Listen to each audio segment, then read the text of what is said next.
മൂവാറ്റുപുഴ നിയോജക മണ്ഡലത്തിലെ ഇടതുപക്ഷ ജനാധിപത്യ മുന്നണി സ്ഥാനാർത്ഥി എൻ അരുണിന് കല്ലൂർക്കാട് പഞ്ചായത്തിലെ വിവിധ കേന്ദ്രങ്ങളിൽ സ്വീകരണം നൽകി. മണലി പീടികയിൽ നിന്നും ആരംഭിച്ച സ്ഥാനാർത്ഥി പര്യടനം CPI നേതാവ് KK അഷ്റഫ് ഉദ്ഘാടനം ചെയ്തു. മൂവാറ്റുപുഴയിലെ ഇടതുപക്ഷ ജനാധിപത്യ മുന്നണി സ്ഥാനാർത്ഥി എൻ അരുണിന് കല്ലൂർക്കാട് പഞ്ചായത്തിലെ വിവിധ കേന്ദ്രങ്ങളിൽ ആവേശകരമായ സ്വീകരണം നൽകി.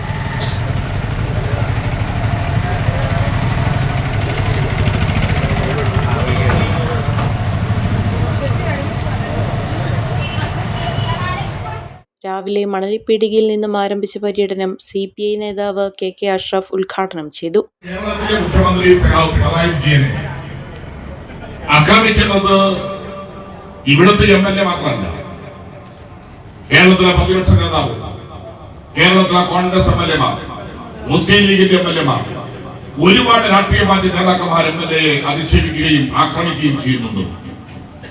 പക്ഷെ അവരുടെ ഒന്നും നിയോജക മണ്ഡലത്തിൽ ഒരു കുറവും സംഭവിച്ചിട്ടില്ലല്ലോ. അവിടെയെല്ലാം വികസനം നടക്കുന്നുവെങ്കിൽ അതിനർത്ഥം വിമർശനങ്ങളും വികസനത്തെയും കമ്മ്യൂണിസ്റ്റ് പാർട്ടിയും ഇടതുപക്ഷ പ്രസ്ഥാനവും രണ്ടായി തന്നെ കാണുന്നു. നാട്ടിലെ വികസനം ജനങ്ങൾക്കുള്ളതാണ്. ഈ കേരളത്തിന്റെ ഫണ്ട് അത് മൂവാറ്റുപുഴക്കാർക്കും അർഹതപ്പെട്ടതാണ്. അതൊരു കാരണവശാലും നിഷേധിക്കാൻ പാടില്ലാത്തതാണ്. പക്ഷേ അത് സന്ദർഭത്തിനനുസരിച്ച് ആവശ്യങ്ങൾ ബോധ്യപ്പെടുത്താനും വാങ്ങാനുമുള്ള സമയം കണ്ടെത്താൻ MLA-ക്ക് കഴിയുന്നില്ല എന്നതാണ് മൂവാറ്റുപുഴ കഴിഞ്ഞകാല അനുഭവം.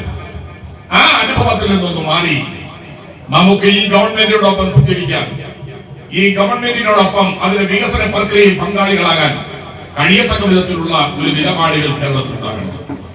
അത് ഈ മൂവാറ്റുപുഴ അതിനനുസരിച്ച് നിൽക്കാൻ ഈ വിധിയെടുത്ത് LDF-ന്റെ സ്ഥാനാർത്ഥിയായ സഖാവ് എൻ അരുണിന് വിജയിപ്പിച്ചുകൊണ്ട് നമുക്ക് ആ പക്ഷത്ത് നിൽക്കാനും ഇടതുപക്ഷ ജനാധിപത്യം നടപ്പിലാക്കുന്ന വികസന പ്രക്രിയ നമ്മുടെ നാട്ടിൽ കൊണ്ടുവരാൻ കഴിയണം എന്നതാണ് ഞാൻ ഈ സന്ദർഭത്തിൽ സൂചിപ്പിക്കുന്നത്. സ്ത്രീകൾ ഉൾപ്പെടെ നിരവധി ആളുകളാണ് അരുണിനെ സ്വീകരിക്കാനായി വിവിധ കേന്ദ്രങ്ങളിൽ എത്തിച്ചേർന്നത്. കോട്ടക്കവല, വൈദ്യശാലപ്പടി, വെള്ളാരങ്കല്ല്, കല്ലൂർ, പെരുമാങ്കണ്ടം, നാഗപ്പുഴ, ചാറ്റുപാറ, മണിയന്ത്രം എന്നിവിടങ്ങളിലൂടെ സഞ്ചരിച്ച് കല്ലൂർക്കാട് ടൗണിൽ പര്യടനം സമാപിച്ചു. വിവിധ കേന്ദ്രങ്ങളിലെ സ്വീകരണത്തിന് സ്ഥാനാർത്ഥി എൻ അരുൺ മറുപടി പ്രസംഗവും നടത്തി.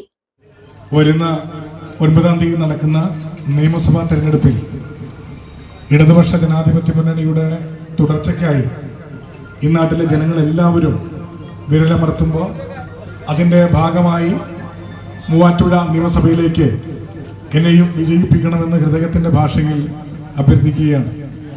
11-16 കാലയളവിൽ UDF ഭരിച്ച് സാധാരണക്കാരൻ്റെ ജീവിതം ദുഷ്കരമാക്കിയെങ്കിൽ, ദുരിതത്തിൻ്റെ കയത്തിലേക്ക് മലയാളിയെ തള്ളിവിട്ടെങ്കിൽ, അവിടെ നിന്നും സഖാവ് പിണറായി വിജയന്റെ നേതൃത്വത്തിൽ ഇന്നാട്ടിലെ ജനങ്ങളെ കൈ പിടിച്ച് ഉയർത്തിക്കൊണ്ട് അവരെ ജീവിത നിലവാരത്തിലേക്ക് കൊണ്ടുവന്നിരിക്കുന്നു. വികസിത കേരളം സാധ്യമാക്കിയിരിക്കുന്നു. ആ ഗവൺമെന്റിന്റെ ഭാഗമായി മത്സരിക്കുവാൻ സാധിച്ച ഈ അവസരത്തെ ഏറ്റവും അഭിമാനമായി നോക്കിക്കണ്ടുകൊണ്ട് നിങ്ങൾ ഓരോരുത്തരോടും എൻ്റെ തെരഞ്ഞെടുപ്പ് ചിഹ്നമായ ധാന്യക്കതിർ അരിവാൾ അടയാളത്തിൽ വോട്ട് രേഖപ്പെടുത്തി വിജയിപ്പിക്കാൻ ഹൃദയത്തിന്റെ ഭാഷയിൽ അഭ്യർത്ഥിക്കുകയാണ്. കുക്കിംഗ് ആരുടേതാണെങ്കിലും ഹൈസ ഉണ്ടെങ്കിൽ രുചിയുടെ മേളാങ്കമല്ലേ? എന്താലേ ഹൈസയുടെ ഒരു രുചി. ഇനി എല്ലാ ഫംഗ്ഷനും ഇവൻ തന്നെ താരം. Haiza curry powder, the taste of royalty.